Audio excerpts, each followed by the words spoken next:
Praise the Lord. आप सभी को जय मसीह की। परमेश्वर का धन्यवाद करते हैं परमेश्वर के इस सुंदर समय के लिए और परमेश्वर की आशीष के लिए। और हम आशा करते हैं आप सभी को परमेश्वर ने ब्लेस किया है और आप आनंदित हैं। आइए हम परमेश्वर के पवित्र वचन को देखते हैं, जो पवित्र बाइबल में से मत्ती की पुस्तक उसका 6 अध्याय उसकी हम 16 आयत को देखेंगे। हालेलुया। जब तुम उपवास करो तो कपटियों के समान तुम्हारे मुंह पर उदासी ना छाई रहे, क्योंकि वे अपना मुंह बनाए रहते हैं ताकि लोग उन्हें उपवासी जाने। मैं तुमसे सच सच कहता हूँ, वे अपना प्रतिफल पा चुके हैं। परंतु जब तू उपवास करे तो अपने सिर पर तेल मल और मुंह धो, ताकि लोग नहीं परंतु तेरा पिता जो गुप्त में है तुझे उपवासी जाने। इस दशा में तेरा पिता जो गुप्त में देखता है तुझे प्रतिफल देगा। हालेलुया। यहाँ पर परमेश्वर का वचन हमें ये सिखाता है कि जब हम उपवास रखते हैं, जब हम परमेश्वर की हजूरी में जाते हैं, उपवास का मीन्स है ऊपर वाले के साथ वास, हमारा ऊपर वाले के साथ परमेश्वर के साथ कनेक्ट, परमेश्वर के साथ हमारा गहरा संबंध। और परमेश्वर का वचन कहता है जब तुम उपवास करो, जब तुम फास्टिंग करो तो तुम्हारे मुंह में क्या उदासी नहीं छाई होनी चाहिए। आज बहुत से लोग हैं, बहुत से बहन भाई है जो विश्वासी है, जो उपवास तो रख लेते हैं, वो कहते हैं कि मैंने उपवास रखना है। जब वो उपवास रखते हैं तो उनकी लाइफ में कोई भी प्रेयर, कोई उसकी लाइफ में किसी प्रकार का आनंद नहीं होता।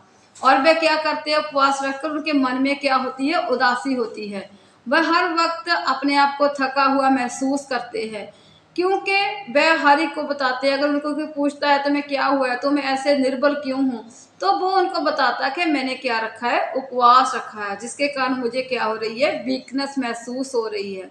और मुझे तो जिसके कारण वो थक जाता है और उसके मुंह में उदासी रहती है। वह हर वक्त सोचता है और कि मैंने उपवास रखा है, और सभी को बताता है कि मैंने क्या किया, उपवास रखा है। लेकिन वचन में लिखा हुआ है कि जब तू उपवास करे तो तेरा मुंह नहीं बना होना चाहिए, तेरे मुंह पर कोई चिंता नहीं होनी चाहिए, तेरे मुंह पर आनंद होना चाहिए, खुशी होनी चाहिए, और तुम्हारे मुंह में किसी प्रकार का उदासी नहीं छाई होनी चाहिए, ताकि लोग उन्हें उपवासी जाने। और जो लोग है वो तुझे देखकर ये ना कहे कि तूने क्या किया, उपवास रखा है, तूने उपवासी जाने। तुम्हें उनको ये हो कि जिसने फास्टिंग की हुई है इसलिए ये क्या है, उदास है, जो इसके इसे वीकनेस है, और ये इसके कारण ये थका हुआ महसूस कर रहा है। क्योंकि जब उपवास रखते हैं तो हमें कोई खाना पीना नहीं होता, और जिसके कारण वो कहते हैं कि इसने कुछ खाया पिया नहीं है सुबह से, इसलिए क्या है, ये निर्बल हुआ हुआ है, जिसके कारण वो कहते हैं इसने क्या रखा, उपवास रखा हुआ है। परमेश्वर का वचन कहता है मैं तुझे सच कहता हूँ कि जो ऐसे लोग जो प्रतिफल पा चुके हैं। परंतु जब तुम उपवास करो तो तुझे क्या करना है, अपने सिर को धोकर उस पर तेल मलना है, और अपने मुंह को धो, और अपने उस सिर और मुंह को धो, और उस पर क्या करता हूँ, अपना मसा किया हुआ तेल, परमेश्वर का तेल तूने लगाना है, तूने अपने आप को मसा करना है परमेश्वर के नाम में, ताकि लोग नहीं परंतु तेरा पिता जो गुप्त में है तुम्हें उपवासी जाने। और तुम्हारे मुंह में क्या होना चाहिए, आनंद, खुशी होनी चाहिए, तुम्हें निर्बल नहीं होना होगा, तुम्हें अपने आप को कमजोर नहीं दिखाना होगा, बल्कि तुम्हें आनंद और खुशी के साथ हर एक के साथ बात करनी होगी, और तुम्हें ताकि तुम्हारा जो पिता है वो तुझे उपवासी जाने। आज बहुत से लोग हैं जो कहते हैं कि मैंने उपवास रखा है, हर भूख प्यास से वो कहते हैं मैंने क्या किया है, आज उपवास रखा है, मैंने हर भूख प्यास को अपने को दूर करके मैं चाहता था कि मैं उपवास रखूं।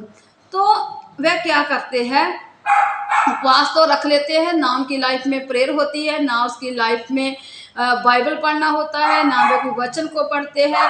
उपवास रखकर वे क्या करते हैं, अपनी जॉब पर अपने कामों में लग जाते हैं, सारा दिन वे अपने काम को करते हैं, और उसके बाद शाम आती है, इवनिंग टाइम आता है, तब वे अपने उपवास को क्या करते हैं, प्रेयर करते हैं 5 मिनट के लिए और उसके बाद उपवास को क्या करते हैं, खोल देते हैं।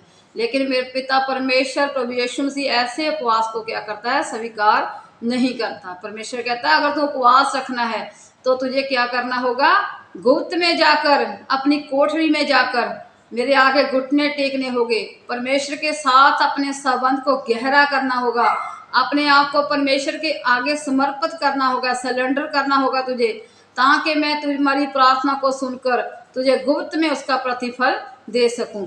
आगे अगर हम यशायाह में देखते हैं, यशायाह उसका 58 अध्याय, उसकी हम 3 आयत को देखते हैं। आज बहुत से लोग हैं जो कहते हैं कि मैंने उपवास रखा है लेकिन फिर भी मेरी प्रार्थना नहीं सुनी जा रही और मुझे कोई इसका लाभ नहीं हो रहा। वह क्या आगे 3 आयत में देते हैं, परमेश्वर क्या कहता है, क्या कारण है कि हमने तो उपवास रखा परंतु इसकी शुद्धि नहीं ली। वो परमेश्वर कहते हैं प्रभु मैंने उपवास भी रखा लेकिन तूने क्या इसकी शुद्धि नहीं, मैंने दुख भी उठाया परंतु तूने मुझ पर ध्यान नहीं दिया। तो सुनो, आगे वचन में लिखा, उपवास के दिन तुम अपनी ही इच्छा को पूरी करते हो। हम अपने ही इच्छा को क्या करते हैं, पूरी करते हैं, अपने ही कामों में जुट जाते हैं, अपने ही नौकरों से आप काम करवाते हैं, कठिन काम करवाते हैं और उन्हें उन पर कोई तरस नहीं खाते। और आप भी हम काम में लगे रहते हैं, आप भी हम सारा दिन बातचीत में लोगों से बातचीत कर ली और अपने जॉब पर चले गए, अपने कामों में बिजनेस में बिजी हो गए, जिसके कारण परमेश्वर का वचन कहता है तुम क्या कर रहे हो, ऐसे उपवास रखते हो जो मुझे बिल्कुल भी प्रसन्न नहीं कर सकते। हालेलुया। आगे वचन में लिखा हुआ है, सुनो उपवास का फल ये होता है कि तुम आपस में झगड़ते हो। आगे वचन में लिखा, तुम उपवास तो रख लेते हो लेकिन आपस में क्या करते हो, झगड़ते रहते हो और दुष्टता करते हो। जैसा उपवास तुम आज कर रखते हो और वह तुम्हारी प्रार्थना ऊपर सुनाई नहीं देगी। जो उपवास तुम रखते हो उसके कारण तो झगड़ा करते हो, हर वक्त निंदा करते हो, चुगली करते हो और उपवास रखकर तुम बुरी बातों पर ध्यान देते हो, परमेश्वर से अपने मन को अपने को परमेश्वर के पर नहीं लगाते और झगड़ा करते हो, ईर्ष्या करते हो और परमेश्वर कहता है इसलिए मैं तुम्हारी प्रार्थना को नहीं सुनता। अगर हम परमेश्वर हमारे किस उपवास से प्रसन्न होता है, आगे देखते हैं हम वचन में, जिस उपवास से मैं प्रसन्न होता हूँ, अर्थात जिस मनुष्य को स्वयं को दीन करे। परमेश्वर कहता है मैं उस उपवास से प्रसन्न होता हूँ जिससे मनुष्य अपने आप को क्या करता है, दीन करता है। क्या तुम इस प्रकार करते हो? परमेश्वर कहता है क्या तुम दीन और हलीम बनते हो, क्या तुम नम्र बनते हो उपवास रखकर? परमेश्वर कहता है मैं ऐसे उपवास को मानता हूँ और ऐसा ही उपवास मैं ऐसे उपवास से प्रसन्न होता हूँ। आगे वचन में लिखा हुआ है, जिस उपवास से मैं प्रसन्न होता हूँ वह ये नहीं है कि अन्याय से बनाए हुए दासों और अंधेर सहने वालों को जुओं को तोड़कर उसे छुड़ा लेना, सब जुओं को टुकड़े टुकड़े कर देना, क्या यही नहीं अपनी रोटी भूखों को बांट देना। परमेश्वर कहता है जब तू उपवास करे तो तुझे अपनी रोटी जो तूने उस दिन उपवास किया है, उस दिन अपनी रोटी को तूने क्या करना, अपने खाने को भूखों को खिलाना है, अनाथों को खिलाना है, तूने क्या करना है, उसकी सहायता करनी है। अगर वो नंगा है, उनके पास कपड़ा नहीं है कोई, तो उन्हें तूने कपड़े देने हैं, वस्त्र पहनाना है और अपने भाइयों से तूने प्रेम रखना है, भूखों को तूने खाना देना है। और इस प्रकार से प्रवचन में लिखा हुआ 8 आयत में कि तब तेरा प्रकाश पाँव फटने के समान चमकेगा और तू शीघ्र चंगा हो जाएगा। हालेलुया। परमेश्वर का वचन कहता है अगर तू ऐसा करता है, अपना खाना भूखों को देता है, किसी लाचार को, गरीब की तू सहायता करता है और जिसके पास कपड़े नहीं उसको कपड़े देता है, पहनाता है, परमेश्वर का अगर तू ऐसा करता है उपवास रख के, तो मैं तेरे उपवास को स्वीकार करूंगा और मैं तेरी रक्षा करूंगा और तुझ पर मैं अपने प्रकाश को उपजाऊंगा, मैं अपने तेज को तुझ पर उड़ेलूंगा, मैं अपने प्रकाश को तुम पर चमकाऊंगा और तू शीघ्र चंगा हो जाएगा। अगर तू बीमार होगा तो परमेश्वर कहता है तो शीघ्र चंगा हो जाएगा। मेरा तेज तुम्हारी रक्षा करेगा, मेरा प्रकाश, मेरा पवित्र आत्मा तुम्हारी क्या करेगा, रक्षा करेगा। और जब तू मुझे पुकारेगा तो तू मेरी दहाई देगा, तो परमेश्वर कहता है मैं तुझे उत्तर दूंगा और मैं तुझको आशीष दूंगा। हालेलुया। इसलिए आज हमें उपवास रखकर अपने कामों में नहीं लगना है, अपने अपने आप को अपने आप को दीन और हलीम बनाना है, और हमें अपनी रोटी भूखों को देनी है, और हमें गरीब और लाचार की सहायता करनी है। हमें गुप्त में जाकर प्रार्थना करनी है, और प्रार्थना में परमेश्वर के साथ रहना है, और हमें गहरा संबंध अपना परमेश्वर के साथ बनाना है, जिससे हमारा परमेश्वर हमें गुप्त में हमें प्रतिफल देगा और हमें आशीष देगा, और हमें किसी बात की घटी नहीं होने देगा, और हमें हर बीमारी से वो चंगा करेगा। अपने प्रकाश को हम पर चमकाएगा, और अपना उसका तेज हमारी रक्षा करेगा। हालेलुया।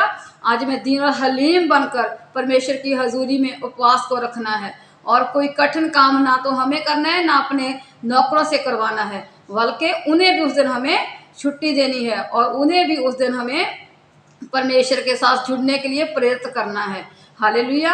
आप सभी को परमेश्वर ने वचन से ब्लेस करे। आइए हम प्रार्थना करेंगे। हालेलुया। महान सामर्थी जिंदा और शाली खुदावंद परमेश्वर, हम आपका धन्यवाद करते हैं इस सुंदर समय के लिए, सुंदर पवित्र वचन के लिए। सचमुच आपका वचन कहता है, जब तुम उपवास करो तो तुम्हारे मुंह पर उदासी नहीं छाई होनी चाहिए।